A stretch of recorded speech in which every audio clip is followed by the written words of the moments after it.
Bonjour, bienvenue dans notre journal culturel. La culture est essentielle. La culture nous apporte réconfort dans les périodes d'anxiété. Mais alors que nous comptons sur la culture pour traverser cette crise, le secteur culturel souffre terriblement.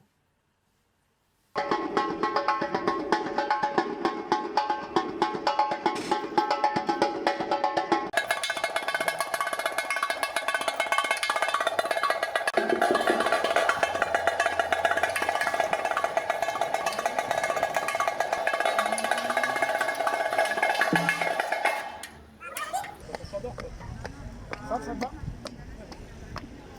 1, 2, 3.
Cette batouk, elle existe depuis 20 ans à peu près. Au départ, c'était amateur, des amis de lycée, tout ça. Et il y a eu des gens qui se sont vraiment passionnés pour ça, qui sont allés au Brésil et qui ont appris plus. Et du coup, ils ont fait progresser. Il y a des musiciens qui savaient déjà jouer d'autres musiques qui sont venus. Ça a évolué. Et puis il a commencé à y avoir des pros, on est devenu pro et tout ça. Et puis il y a les gens qui aiment le samba pur, la tradition du samba, et il y a les gens qui aiment l'art de rue. Youpi, messieurs, dames, c'est pas la révolution, mais ça fait quand même plaisir. Un peu de culture dans ce monde de brut. Sous ce beau soleil.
En fait, moi j'ai connu la batucada à Paris avant de pouvoir aller au Brésil. Et c'est seulement quand j'ai rencontré ce groupe que j'ai pu aller au Brésil. Je suis allé en 2006, 2010 et 2014.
Culture, c'est toute la musique, tous les arts, mais c'est plus large que ça. C'est aussi la cuisine, c'est aussi des choses simples. La culture de la rue, c'est pas les voyous, c'est une façon de parler.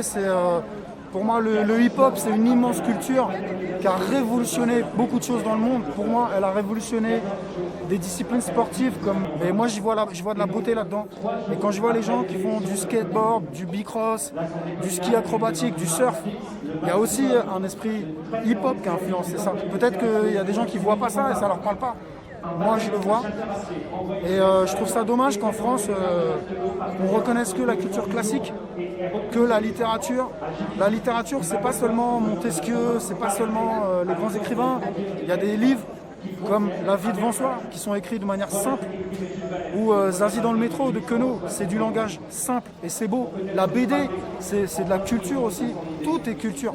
Tout est culture. Et aujourd'hui, le Covid, ça vient appuyer sur quelque chose. Il y a des années d'individualisme qui nous pèsent dessus à cause de la consommation, à cause de la mauvaise évolution du capitalisme. Le libéralisme, il tend vers le fascisme. Je suis désolé, c'est une vérité. Je suis un être humain, j'ai 2 filles, elles sont magnifiques, elles méritent de vivre un monde qui tient la route. Pas un monde où on crève parce qu'on ne peut pas respirer, parce qu'on ne peut pas boire, et un monde où on se fait enfermer à cause d'un virus. J'en comprends la gravité de ce virus. Donc je ne suis pas un malade mental, je sais que c'est grave. Ici, c'est moins grave. Mais peut-être on paye le prix d'avoir inventé des médicaments antiviraux et les virus ils se renforcent. Peut-être aussi qu'on paye le prix de la façon dont on vit le monde, dont on prend toutes les ressources, comme si on était des morts de faim et qu'on s'en foutait de demain. C'est pas possible de faire ça. Peut-être que la Terre, elle est en train de nous tuer pour sauver le reste, pour sauver les animaux, pour sauver la vie. Je sais pas, j'ai pas de réponse à ça. Je veux juste vivre ma vie sans être un prédateur et que mes enfants aient une chance et les enfants des autres aussi. Moi j'ai de la famille derrière. Je vais pas crever de faim. Par contre, ça crève de faim partout. Et lui, il ne le saura jamais. Avec tout le respect que je lui dois intellectuellement. On va partir avec un tout petit groupe. L'Agora commence quand elle veut. Lâchez pas l'affaire. On est conscient du Covid. On n'est pas des complotistes, on n'est pas des oufs. Mais on parle de grand emplacement, mais il n'y aura jamais de grand emplacement. Avant ça, on sera tous morts.